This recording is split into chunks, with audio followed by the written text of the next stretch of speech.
성전에 올라가는 노래 시편 125편 우리 한 절씩 교독하도록 하겠습니다. 다 찾으셨으면 구약 성경 898페이지 시편 125편 1절입니다. 여호와를 의지하는 자는 시온산이 흔들리지 아니하고 영원히 있음 같도다. 산들이 예루살렘을 두름과 같이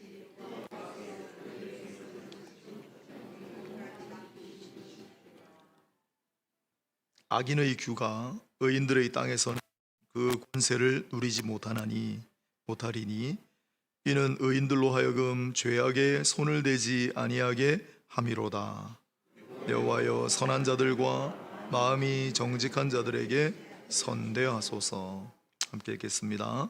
자기의 굽은 길로 치우치는 자들은 여호와께서 죄를 범하는 자들과 함께 다니게 하시리로다. 이스라엘에게는 평강이 있을지어다. 아멘.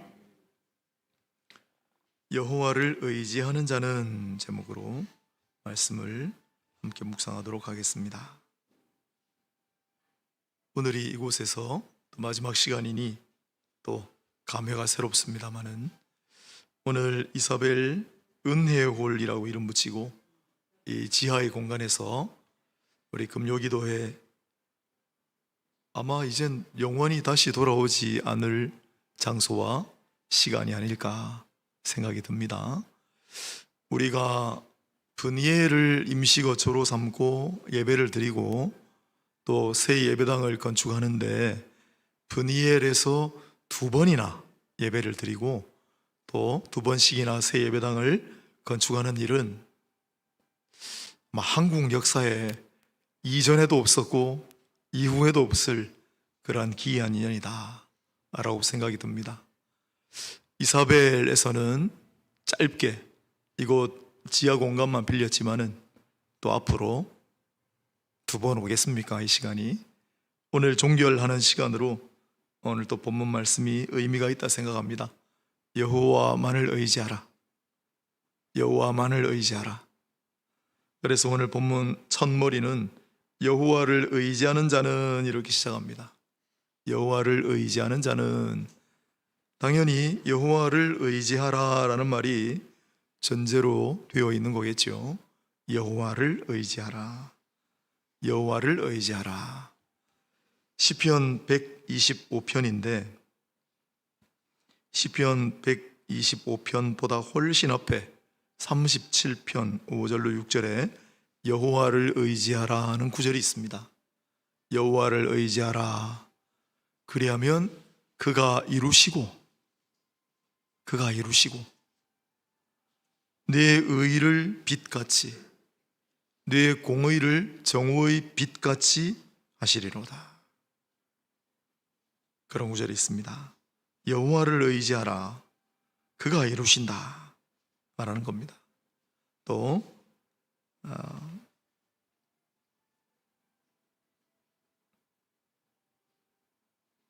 많이 있습니다만은 다른 구절을 또 다음에 하고 여호와를 의지하라 라고 할 때 이제 이런 개념이 있습니다.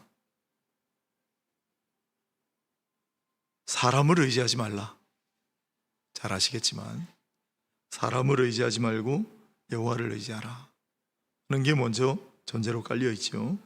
시편 146편 3절 4절은 방백을 의지하지 말고 인생을 의지하지 말라. 그들은 호흡이 끊어지면 다 흙으로 돌아가나니. 아무리 큰 권세를 가지고 있는 지도자, 방백이라고 하는 말은 도지사, 총리, 대통령 그런 뜻이잖아요. 그가 아무리 권세를 가지고 있어도 그가 아무리 힘이 있어도 결국 그도 호흡이 끊어지면 흙으로 돌아가기 마련이 인생이니 그를 의지하는 모든 것이 다 결국은 허사가 된다라고 얘기합니다. 또한 이사야 12장 2절을 보면 이사야의 고백이죠. 보라, 하나님은 나의 구원이시니 내가 의뢰하고 의지하고 두려움이 없으리로다. 하나님을 의지하고 의뢰할 때 두려움이 없는 거예요. 하나님을 의지하고 의뢰할 때 하나님께서는 영원, 우리 아까 찬양했지 않습니까? 영원토록 반드시 이루시기 때문에 우리는 마땅히 하나님을 의지해야 합니다. 사람을 의지하지 말고 하나님을 의지하라. 그러면 하나님을 의지하고 하나님을 의뢰하면 어떤 점이 좋을까요? 아까 전에 그가 이루시리라. 우리 중간에 막혔을 때 그 기도 많이 했잖아요. 그죠? 하나님이 이루신다 뿐만 아니라 하나님을 의뢰하는 자는 여호와께서 너희 도움이시고 너희 방패가 되신다 라는 구절이 시편 115편 11절에 나와 있습니다. 또한 하나님을 의뢰하는 자, 의지하는 자는 복을 받을 것이라. 예레미야서 29장 25절입니다. 또 여호와를 의지하는 자는 풍족하게 되느니라. 잠언서 28장 25절입니다. 여호와를 의지하는 자는 생명과 장수를 누리리라. 신명기 30장 20절입니다. 조금 요약하면 여호와를 의지하는 자는 풍족하게 되고 생명을 얻고 장수하고 복을 받게 될 것이다 라는 구절들이죠. 그런데 오늘 시편 125편 1절에 보면 여호와를 의지하는 자는 어떻게 된다고 얘기합니까? 흔들리지 아니하고 영원히 있음 같도다. 여호와를 의지하는 자는 요동치 않아요. 동요하지 않습니다. 결코 흔들리지 않습니다 라는 구절입니다. 이유는 2절, 산들이 예루살렘을 두름과 같이 여호와께서 그의 백성을 지금부터 영원까지 두르시리로다. 여호와께서 그 백성들을 두르시기 때문이다 라는 거예요. 그래서 두르시는 하나님께서 두르시다라는 개념이 오늘 시편 125편에 등장합니다. 예루살렘이라고 하는 곳의 지형은 예루살렘 성전이 가운데 있고 그 위를 북산, 동산, 서쪽산, 남쪽산이 이렇게 감싸고 있는 형국입니다. 마치 우리 한양, 서울처럼 생겼습니다. 그런데 이 예루살렘을 동서남북에서 산이 이렇게 에워싸고 있는 것처럼 하나님께서는 그의 사랑하시는 백성들을 그렇게 두르고 계신다라는 뜻입니다. 여기 두르다라는 말은 창세기 2장부터 나와요. 창세기 2장에 에덴 동산을 비유할 때 비손강이 첫 번째 강인데 하윌라 온 땅에 둘렀으며 이렇게 되어 있고 2장 13절에는 기혼강이 두 번째 강인데 구스 온 땅에 둘렀고 이렇게 되어 있습니다. 두르다, 강이 그 땅을 이렇게 에워싸는 것처럼 그런 모양입니다. 출애굽기에는 법궤는 나무로 만들어요. 조각목. 그런데 그 법궤를 금띠를 둘렀다 이렇게 되어 있습니다. 그 두르다에도 똑같은 말이 쓰였습니다. 그리고 신명기 32장 10절에 잘 아는 대로 여호와께서 황무지에서 광야에서 만나시고 호위하시고 보호하시며 눈동자처럼 지키셨다. 하나님께서 광야에서 하나님의 백성들을 만나주시고 호위하셨다는 말이 둘러서 에워싸셨다라는 뜻입니다. 스가랴서 9장 8절을 보면 내가 내 집을 둘러 진을 치리라 라는 표현이 있습니다. 그래서 여러분 잘 기억하십시오. 다른 데 잘 안 나오고 제가 찾아봤는데 두르시는 하나님에 대한 묵상을 많은 설교자들이 하지 않았습니다. 두르시는 하나님, 에워싸시는 하나님. 어느 날 이곳에 새벽에서 조용히 기도하는데 우리 교회, 온천제일교회 어떤 교회여야 할까? 어떤 교회입니까? 그런 생각을 하면서 묵상하고 있는데 우리 설계자 장로님께서 이 교회의 모양을 하나님께서 사랑하시는 백성들을 이렇게 팔로 이렇게 안아주시는 그러한 형상을 모티프로 해서 만들었어요. 예배당 아시죠? 예, 모르시는 분도 계시죠? 이렇게 에워싸는, 그게 에워싸시는 하나님. 보통 제일 많이 하는 건 안아주시는 하나님. 안아주시는 하나님.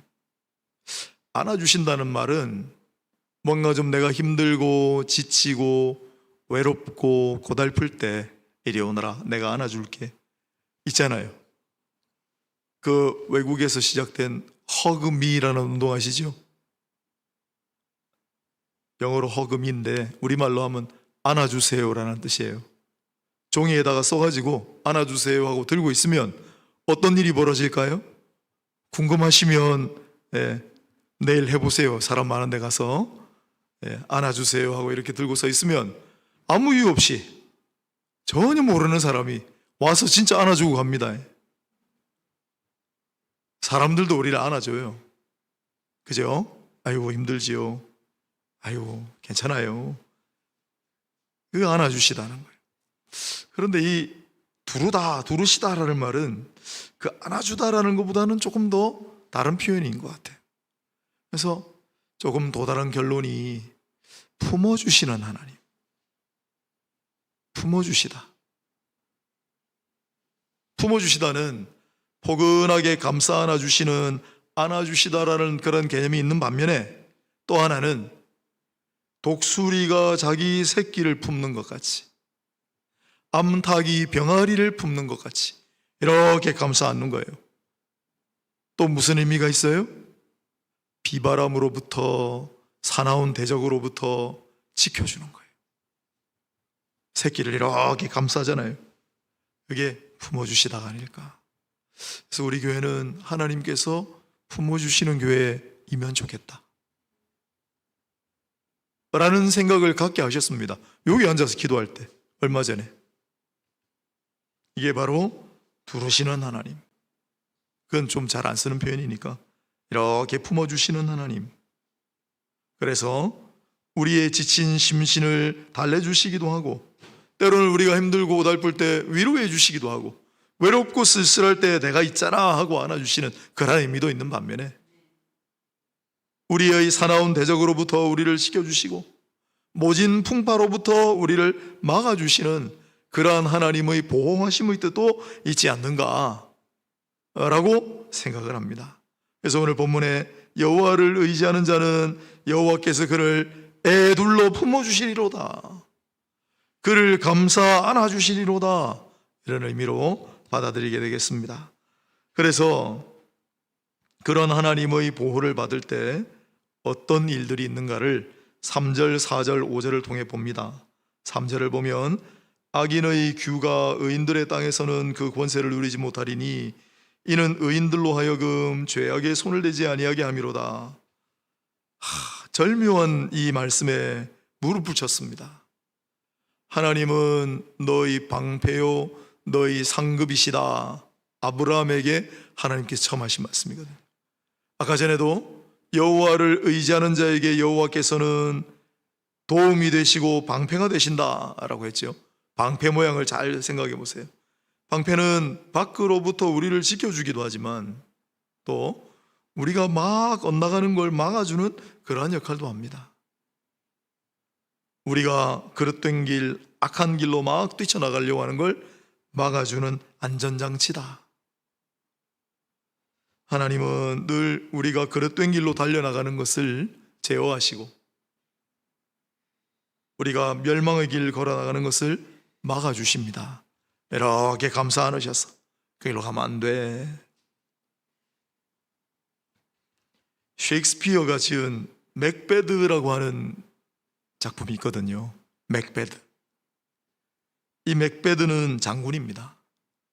왕을 충실하게 섬기는 부하 장수였는데 어느 날도 나가서 전투에 나가 아주 혁혁한 공을 세우고 이제 다시 귀환하는 길에서 세 마녀를 만났습니다. 그 세 마녀가 예언 아닌 예언을 뭐라고 했느냐면, 맥베드여 당신이 왕이 될 것입니다. 아이, 그 말을 듣고 이상한 얘기 하지 말아라 물리치고 왔는데 그날부터 집에서 누워있는데 잠이 안 와요. 어느 날 왕이 이 장군의 공적을 기리고자 방문을 하겠다. 그래서 이 맥베드와 그의 아내가 이 왕을 환대합니다. 엄청나게 풍성한 잔치를 벌려놓고 왕을 극진히 섬깁니다. 그런데 그날 왕이 기분이 너무 좋아가지고 자기의 아들에게 왕위를 물려주겠노라고 선포를 해요. 그리고 잔뜩 취해서 손님방으로, 잘 가꾸은 손님방으로, 왕의 침실입니다. 거기 가서 잠이 들었습니다.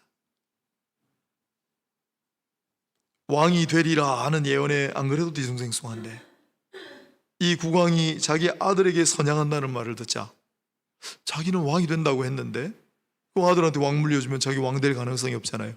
마음 요동치기 시작해요. 그런데 그때 옆에서 아내가 칼을 쥐어주면서 지금이 아니면 언제 왕이 되겠소? 근데 망설여요. 차마 내가 못하겠다. 맥베드 장군이 얘기를 하니까 아내가 옆에서 이렇게 부추깁니다. 당신이 가졌던 꿈을 그때는 취해서 가졌던 것인가요?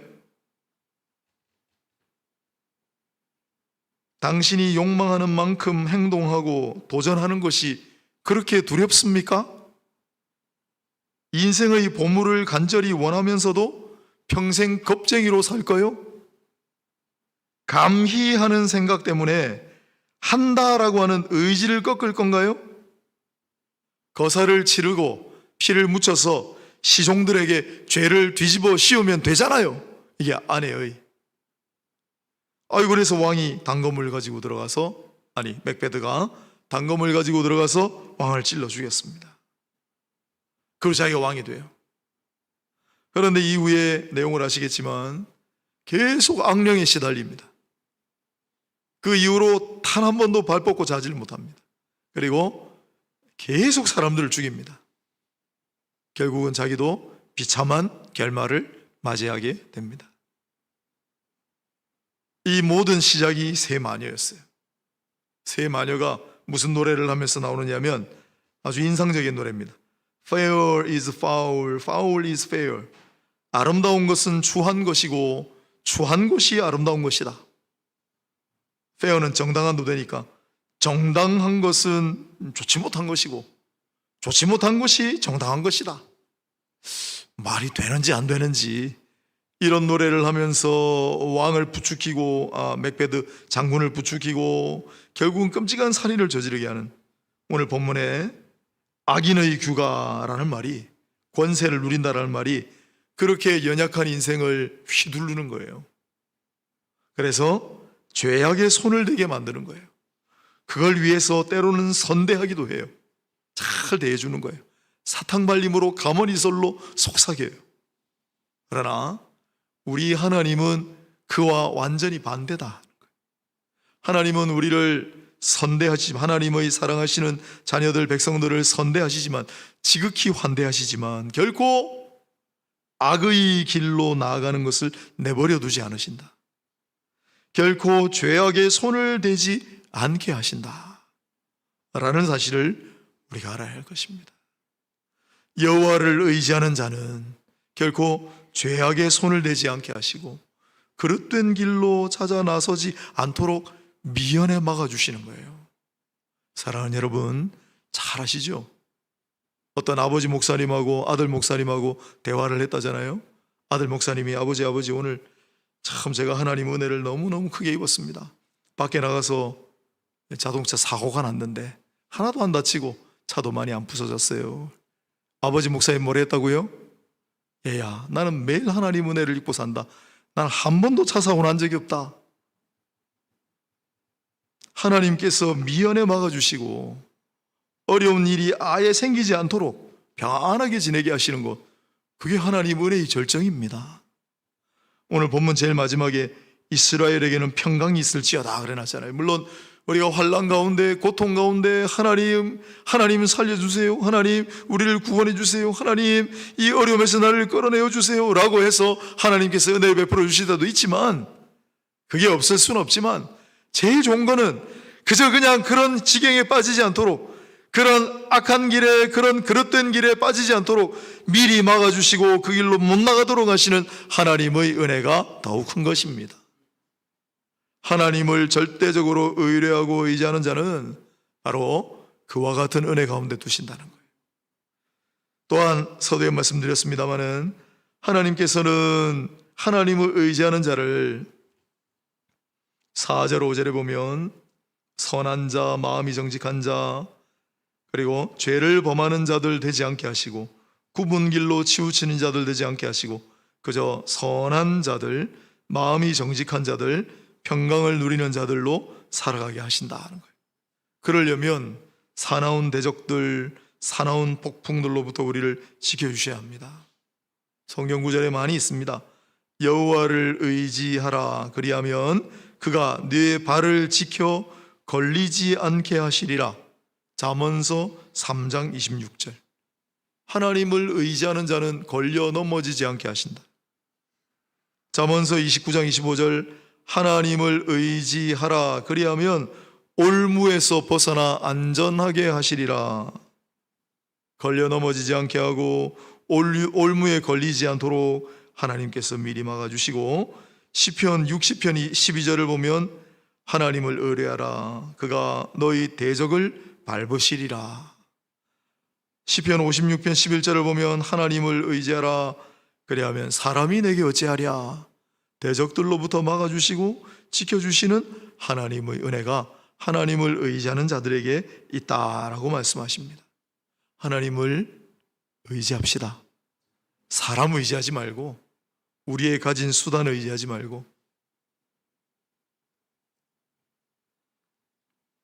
내가 가진 재주를 의지하지 말고 오직 하나님만 의지하며 말씀을 전하는 자도, 순종하는 자도, 교회를 섬기는 자도 모두 우리 살아가는 과정에서도 절대 사람 의지하지 말고 하나님만을 의지하고 하나님만을 신뢰하며 하나님께 모든 걸 맡기고 나아가는 저를 포함하여 우리 모두가 다 될 수 있기를 소망합니다.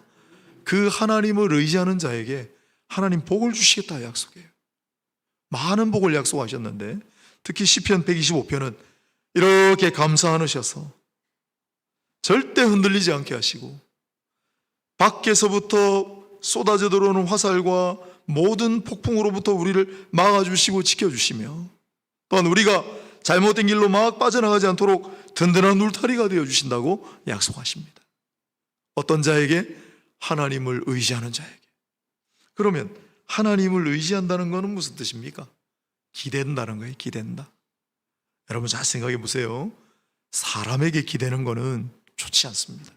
요즘 부모님들 헬리콥터 부모님이라는 용어가 생겼어요. 무슨 말인지 아셔요? 헬리콥터처럼 두두두두두 떠가지고 자녀들 위에 계속 맴도는, 지난번 세월호 사건 때문에 가슴이 아픕니다마는 여러분 최근에 우리 자녀들 수학여행 가면 따라가는 부모가 그렇게 많은 거 아세요? 헬리콥터 부모예요. 헬리콥터 부모. 그런데 자녀들도 부모님께 기대는 자녀들이 많이 있습니다. 우리나라에서 만든 말은 캥거루족. 캥거루는 엄마 뱃속에 늘 들어가 살잖아요. 이제 둥지를 벗어날 때가 됐는데, 독립할 때가 됐는데 여전히 그러지 아니하고 부모님한테 기대가지고 사는 그 우리나라에서 나온 말은 캥거루족이에요. 우리나라에만 있는 줄 같죠? 아니요. 각국에 다 있습니다. 지금 일본은 패러사이트 싱글, 즉 기생싱글 기생하는 싱글이다 라고 부릅니다. 또 캐나다에서는 부메랑 키즈, 던졌는데 다시 돌아왔어요. 부모님에게 기대 사는. 또 이탈리아에서는 맘모네, 다시 엄마가 해주는 음식을 먹는 그러한 자녀가 되었다. 맘모네라 그래요. 또 중국에서는 이런 계속 부모에게 기대고 살아가는 자녀들을 전업자녀라고 부릅니다. 전업자녀, 전업주부가 아니고 전업자녀. 사람에게 기대고 의지하는 건 별로 좋은 게 없어요. 그렇죠? 그러나 하나님께는 절대적으로 기대고 의지해야 돼요. 이거를 잘 분별하셔야 됩니다. 사람한테는 기대려 하지 말고 하나님께는 더욱 기대고 의지하여. 하나님을 의지한다는 건 하나님께 기대는 거예요. 하나님께 기대고 하나님을 의지하고 하나님을 신뢰하여서 여러분들의 가는 걸음을 지켜주시고 안전한 길로 인도하시며 복을 더하여 주시고 항상 지키시고 항상 함께 해주시는 하나님의 은혜가 하나님을 의지하는 백성들 가운데 다 충만하기를 축복합니다. 하나님을 의지하고 하나님을 의뢰하고 하나님을 신뢰하고 하나님께 기대며 살아가는 우리 모두가 되고 또 우리 교회가 될 수 있기를 소원합니다.